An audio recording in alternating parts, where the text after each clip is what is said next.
all you awesome people? Happy December 30th. 30th. That's what we're at today.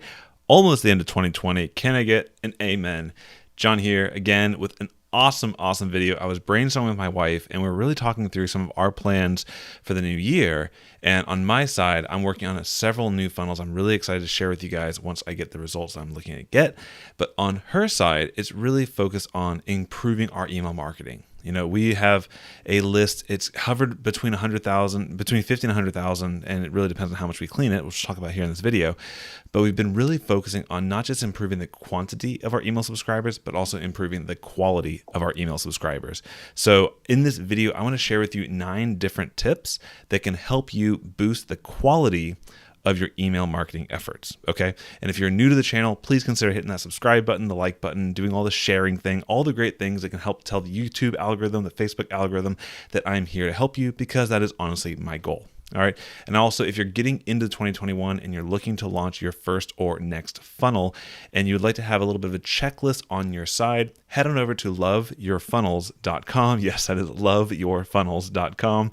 I don't know why I felt like buying that domain. And pick up my new free checklist guide, no strings attached. Just go ahead and sign up and it'll be in your inbox, and you can walk through several useful tidbits that most people forget when they're first launching their sales funnel. All right, so that's it. The question I have for you before we dive into the content here is, have you been focused on your email marketing?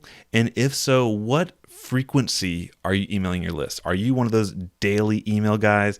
Are you a weekly warrior where you'll email once a week? Or do you kind of, whenever the mood strikes you, do you email your list? Let me know in the live chat if you're here live, or in the comments if you're watching the replay. All right, so what I want to do here is dive right into the screen share. I put some thoughts down here I want to share with you.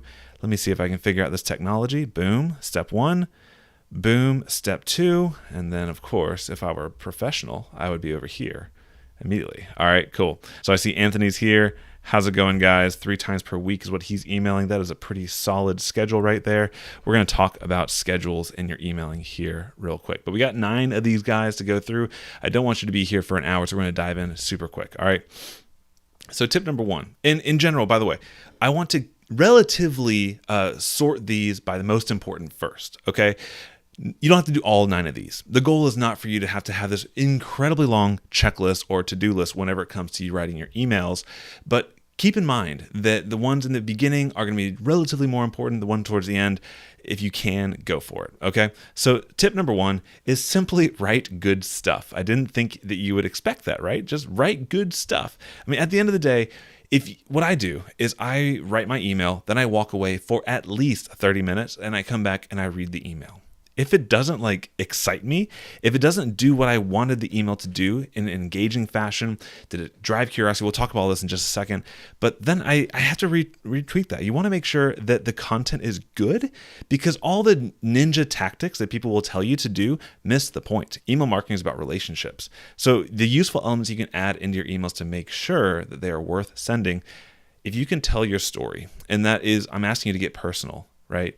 I have struggled with that a little bit, but I'm becoming way more comfortable. And this is just a confidence thing. When you become more comfortable to share about your own trials, your own triumphs, and the failures that you've had along the way, that can make incredibly good content for your emails.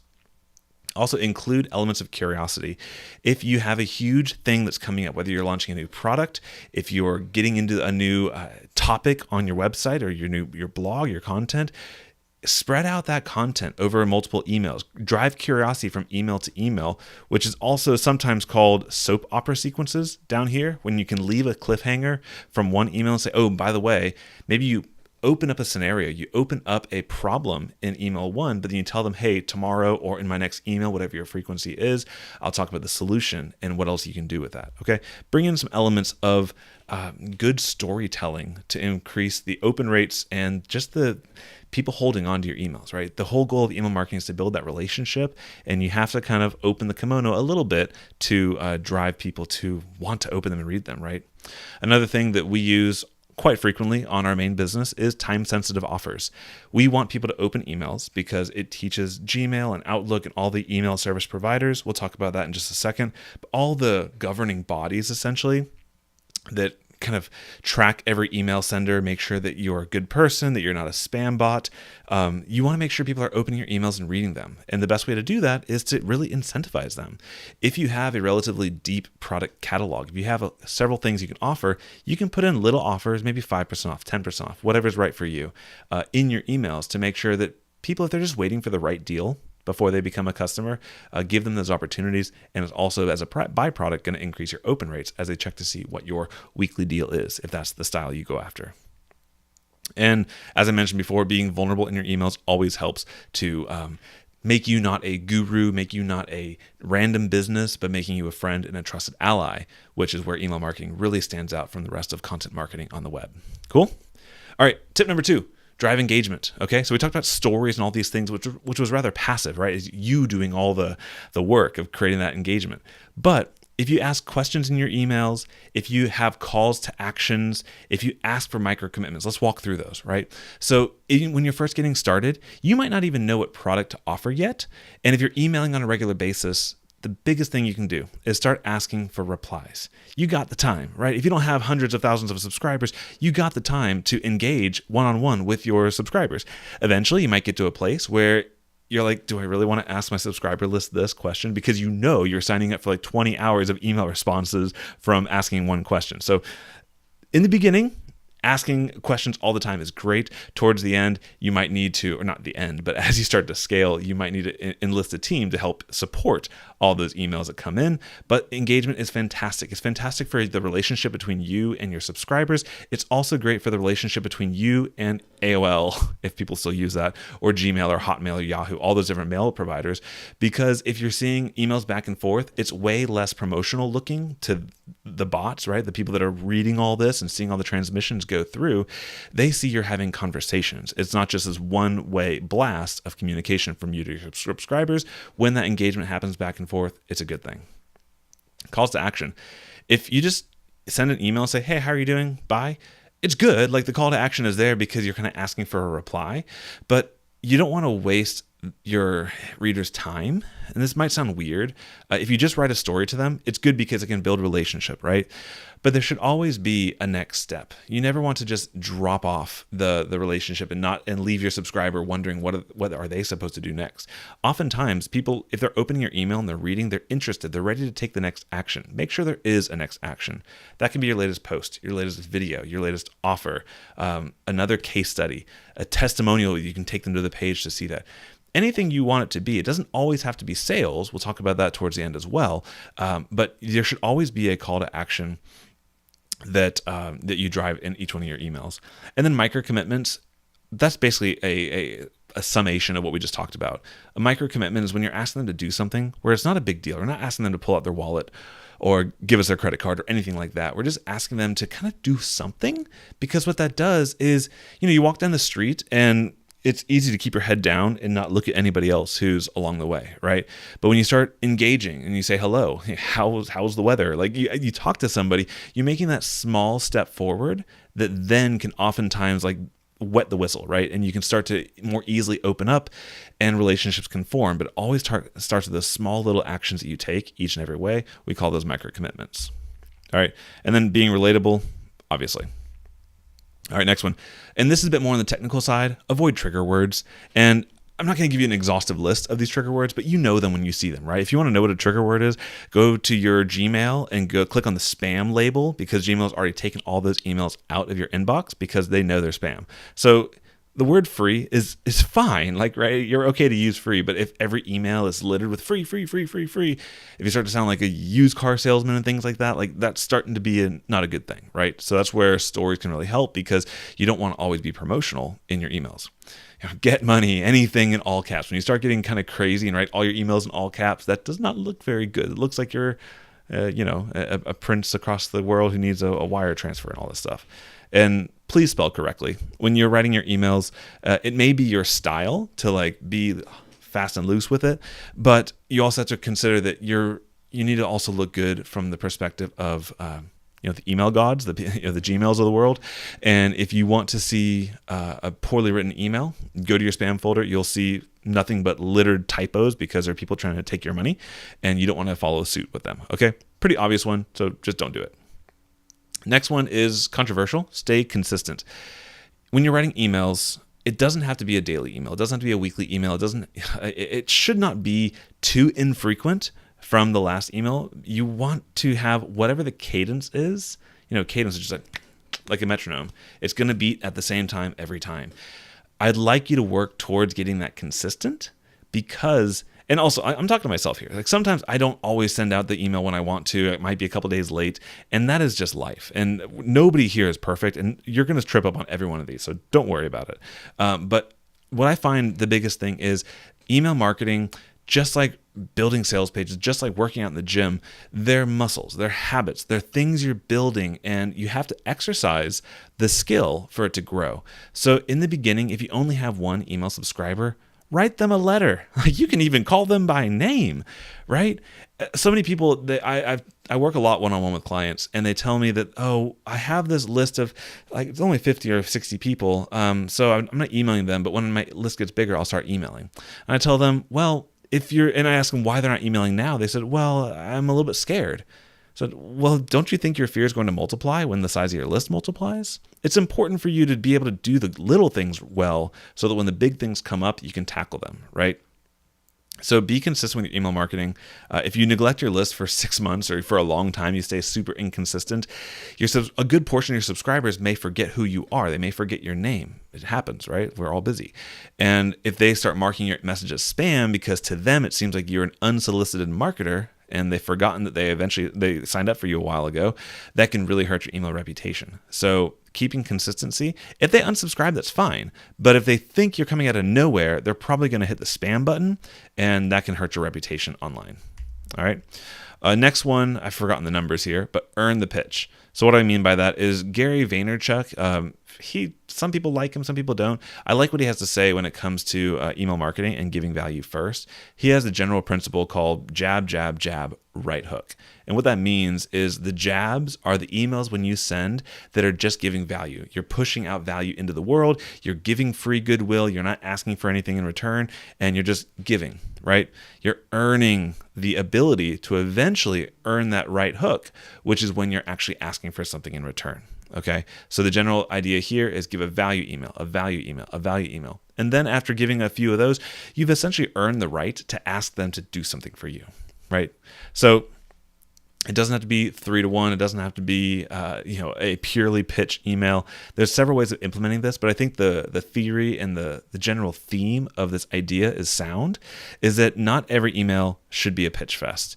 You should make sure that you are able to switch it up and make sure you give value without expecting anything in return, because that's going to make your subscribers curious about what's in the next email. If they know in advance that every email ends with a pitch, they're eventually going to stop opening your emails if they're not interested in buying yet, right? But if you give value up front, then you can more easily get them to buy later on.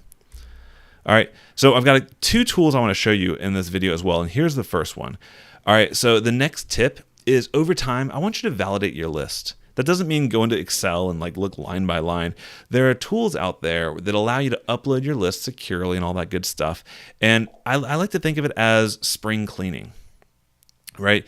When you have your list, it's going to grow. It's going to get a little old. Some are going to get dusty. Some are going to get mildewy. And so there are tools out there that are super useful just as a double check. So I'll show you one here. It's mailcheck.co, or you can go to my affiliate link if you'd like. It's incomesh.com/mailcheck. It's a pretty cool tool that I discovered recently, and I'll kind of give you the idea of how it all works. Basically, the way it works is you can upload your email list. You can export it from ConvertKit or Influencersoft or wherever you're doing your emailing, export your entire list, and upload them right here. And what that does is it's going to do its crazy technology. I don't know exactly how it works, but they're going to go through and they're going to do several validation checks. And the output looks a little something like this. Let me make sure you guys can see this. Let me come in here and just show my entire screen. There we go. You should be able to see this now. Perfect. So I obviously hid the email section here for privacy reasons, but what you're going to get is each one of these will be one of the emails on your list. And as you look across, MailCheck or any other tools like that will give it a trust rating. So this one is a highly trusted email address. It's a real email. Down here, 30, it's getting a little bit iffy. Then there are going to be some that are 0, like they have 0 trust. What this means is it's either an email that's only used for signing up for little freebies or spam things. Emails are never checked, they never engage with. They're kind of junk emails, like burner emails. So those might be ones you would consider not emailing in the future, not removing from your list. Stop paying for that space on your email list if they're not real emails. They also give you some other techie things, but what I like here is not disposable. So there are tools out there that you can find to create disposable email addresses. And you'll find here, for example, here's an email that I pulled up. When it says is not disposable, it actually says false, which means that I guess they tried to email it and the email bounced, which tells them this email is not a real email. It's a disposable email. Don't waste the space on your email list for this email. Okay, so that's a tool you can use and check it out. Again, incomemesh.com/mailcheck, and the link is down below in the description. Cool. All right, back to the content. Next one here, I'm just going to go this way. Double opt-in is the next test. And this is one that you don't have to do this, right? If you do the other things on this list, then double opt-in is kind of not necessary. But what it is, as most of you probably know, is when they sign up, they put their name and their email into a form. Before you send them their freebie or before they actually get subscribed onto your list, they need to go into their email inbox and find the email from you, click on the confirmation link, and now they're an activated subscriber. It's a lot of steps. It's a few more steps than just give me your email. Now you're on my list. Gotcha. So it's the pros and cons. I tend to think of it as quantity over quality. So, because it will reduce the size of your list. If you are forcing people to jump through a hoop, which is what this is, before they subscribe to your list, it will reduce the size of your list. But if they're not even willing to click on a link in the first email to get the thing that they signed up for, if they're not willing to do that, they're probably not going to be your model subscriber in the first place. They're probably not going to be your best subscriber. So it may be worth it for you. Now, I'll speak from personal experience, we don't tend to put on double opt-in. On some we do, but on most we have single opt-in enabled for our email lists. And the reason is that we know our audience is sometimes extremely busy and they might opt in for something while they're in the line at the grocery store, but then the grocery store process will all get kicked off. And they just won't have the physical time to pop into their email and click on the link. So we want to make sure that we still get them on our list, because if we email them the next day or a few days later, we can remind them of the thing they opted in for.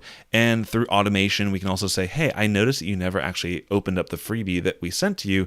Here's a link one more time. I hope you enjoy it. So it's almost like a catch-all, but eventually some of those single opt-ins could become fake emails. They could be unmonitored email inboxes. So there's that risk you run. You have to make that choice of the pros and cons, right? All right, tool number 2, or I guess strategy number 2, is you can train the email service providers like AOL and Gmail and all those others. You can train them that you're a good guy by having your subscribers tell Gmail that you're a good guy. You can teach your subscribers to teach Gmail what's up. All right, and I'll show you a tool. Actually, a former client of mine showed me this. It's pretty interesting. I'll show you the pros and cons of it, and I'll show you how to use it, but it's pretty cool. What this essentially does is it's a website. It looks kind of really weird and kind of old school, but the premise is sound. What this does is it allows you to build a page, a kind of a custom page that bakes in the instructions you'd like to have. Again, the link for this is down in the description below, but what this is you can put in your information. So I'm John. I am John at incomemesh.com. Just fill out a few pieces of information, and I'll just say John Whitford as my brand name. And then what's going to happen is it's going to create a page. And what this page does, or what it includes, is a whole bunch of instructions. I personally think this is overkill, but I think what the instructions are for some of them makes sense. And what happens here is, for example, on the Gmail, you can click over and it'll tell you exactly what your subscribers need to do to whitelist your email address inside of Gmail. Or if they're an Outlook.com user, it'll show them what to do in Outlook.com to whitelist your email. All those whitelisting is kind of like karma points, right? I like to think of any reputation in the email marketing space as being like karma, like in The Good Place, that Netflix series where they're trying to, enumerate their position in heaven or heck.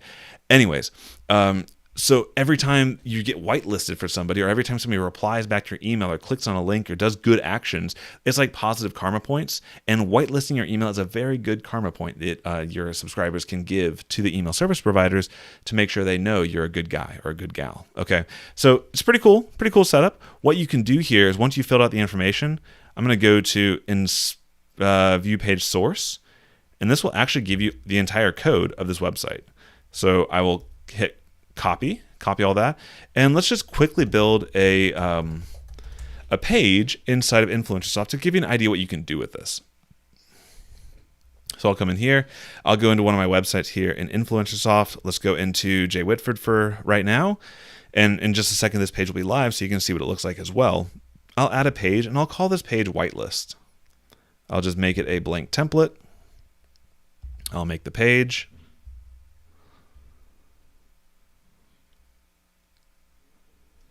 In just a moment.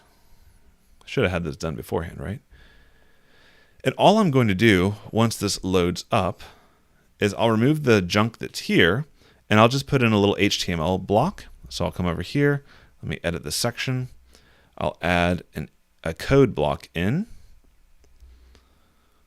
and I'll paste the code right there. And again, if you're in WordPress or anywhere else, it's going to work relatively the same. And I'll remove everything else. I'll take off the header and the footer because I don't really need it for this specific page. And let me hit save.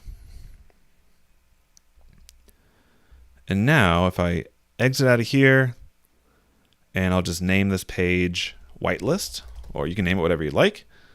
I'll hit save one last time.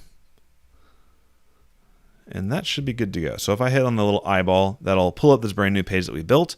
And look at that. Like, this would take a long time to build a page like this all on your own. It took just a few seconds using this free tool, not even an opt-in required. And so what you can do with this now is if you have people who just opted into your email list, I like to make offers. I like to make a paid offer in the beginning to see if they're willing to take that step that quickly. But another long-term game, a long-term strategy you could say is, hey, this could actually be your thank you page. Hey, thank you so much for signing up. Follow these instructions to make sure you hear from me. And then when you go in your inbox, your freebie will be there. Something like that. And then this is a fully functional page. It even actually has a to the top button down here, which my face is probably covering up, and you can work through that on your own. So pretty cool tool. Found it, I thought I'd share it with you. It's in the description below. And the last one here is to invite unsubscribes. And this is a little bit counterintuitive. You always want to focus on getting more subscribers. Why would you ever want to ask people to unsubscribe? But a way to think about this is you want your email list to be kind of like an exclusive club, like a really exciting place to be and a place of position, a place of, special status. You don't want everybody in your email list. If they're against what you do, if they don't respond to what you say, they're just kind of dragging down their friction in your process, and you don't want that. So in your emails, depending on which tool you use, you can always add a little link trigger, which when they click it, it can start an action. And one of those actions could be to unsubscribe them from either that tag or that sequence or that list or your entire database in general. These are aggressive ways of making sure your list is clean. I put this at the end because that can be just a very scary thing. People don't really want to do that. And if you look at how everyone's email newsletter is set up, that unsubscribe button is like a very light gray. It's down at the bottom. It's in tiny, tiny text, right? Like, it's super hard to find. And that's because nobody wants to ask people to leave, but it can help your open rates, and that can actually increase the overall effectiveness of your email marketing efforts, because all the people that are bringing you down or bringing your email reputation down are getting out, and only the people who actually know, like, and trust you, or want to know, like, and trust you, are in. All right. So that was kind of a rapid fire push through all these different things. Just as a reminder, if you're getting started in the year 2021 and you're not really sure how to build your email list yet, the funnel that I'm showing you how to do in my funnel launch checklist will help you out. It is a list building funnel. You can get it for free by going to loveyourfunnels.com and just sign up there with your name and email. It's actually a single opt-in, so you don't even need to confirm, and you'll get your checklist right after that. All right. I'm going to go ahead and bounce through a couple of comments here before we sign off, and I hope this is valuable. Do you like the going through the actual PowerPoints, or should I just talk to you guys or do the iPad. I'm kind of playing with different styles on these lives as we're getting a bit more into it. I really want live video to be a good portion of my strategy for 2021. So Anthony is saying, hey, happy to be here. Happy to have you, buddy. Really appreciate you. And that's cool that you're doing email marketing for clients. I like that. That's not one that I've done. I've set up the tech and would set up a sequence for somebody, but I've never actually done like ongoing broadcasting. That's pretty cool. Farmhouse Made Simple, how's it going? Says, I'm so interested in this conversation as I'll be sending emails soon. I know why I personally don't open some emails. They're way too long and always selling. That's great. And that's a really good point. I didn't make that in here. There's two schools of thought. There's the one, let me go ahead and like get rid of my screen here so it's just me. And that's a really good point about the length of emails. There's no right answer. What I will say is the longer the email, the more it can kind of be a net. Gosh, it's tricky. I don't want to like say anything that's going to make the gurus like freak out, but think about the emails you do to your friends. Do you send long 8,000 word posts to your friends in email? Probably not. Generally, like especially nowadays, the shorter emails, like the more transactional, hey, what's the question? Here's the answer. That is what I see more commonly. Let me get my volume down there in emails. And so therefore, logic would reason that that's going to perform better for email marketing delivery. However, if you've been on our email list, you've seen we can sometimes send very long emails that are filled with pictures and all these things. So I think the jury is generally out. I think the commonality is write good stuff, right? Like going back to tip number 1, have a call to action, engage with them. It depends. Do you want the engagement to be within the email, or do you want them to bounce out of the email inbox and go to a page and take action there? It really does depend on your strategy. I know some who sell deliberately, they sell from email. They don't even like focus on sending them to a blog post, then to a sales page, then to all this. And their reasoning is pretty sound. I already have their attention. Why in the world would I let loading screens or link clicks or all these things fall in the way of the action I want them to do, which is to become a customer or do whatever the action is, right? So different schools of thought, but it's great for you to see what resonates with you so you can do more of that and avoid the stuff that turns you off, because if you don't like to read it, you probably won't like to write it either. And then Farmhouse also says, I love genuine email questions that engage a relationship, but not just ones that want a response in order to say, here's my product and the link to buy. Yeah, I think people you do that once. It's like one of those fool me once, shame on you, fool me twice, shame on me. I'm like mess it up like that George Bush quote from many years ago. But you want to make sure that you're genuine. And I hope that like when I speak to you in this way, it is genuine, because this is just almost a decade now of experience of doing this that we're working with. But at the end of the day, the goal is not to make a sale. Like, to make a sale is a short-term goal, but the long-term goal is to build up your little tribe, your little corner, your little pocket of the internet. And the email list is that place where that relationship can really flourish, because people are more willing to open up and be like genuine and vulnerable over email. They're not going to put that on Facebook. They're not going to put that in a YouTube comment. So you want to make sure that if you're doing these little engagement, like clickbait type of things, that you don't wear out that you're welcome there. Awesome. Great. Great info. Good. Yeah, Anthony says getting lists scrubbed first is so important. Yep, and validating your list or scrubbing your list is like the same terminology there, so you can use a tool like Mailcheck for that as well. And Suresh, how's it going, buddy? And value, sell. Fantastic. All right, guys, that's it for me today. How long did we go? Golly, we went for longer than I thought we would. But we did pretty good. We got through 9 tips as well as 2 demonstrations in under half an hour. I hope this is helpful. If you are new to the channel, please hit that subscribe button. Share this video with people that you like. Don't share it with people you don't like. That would be not good. And let me know in the comments down below if there's anything you want me to cover, any ways I can help you be more successful in 2021. Let me know down below, and I'll see you in a very upcoming soon live stream. Take care.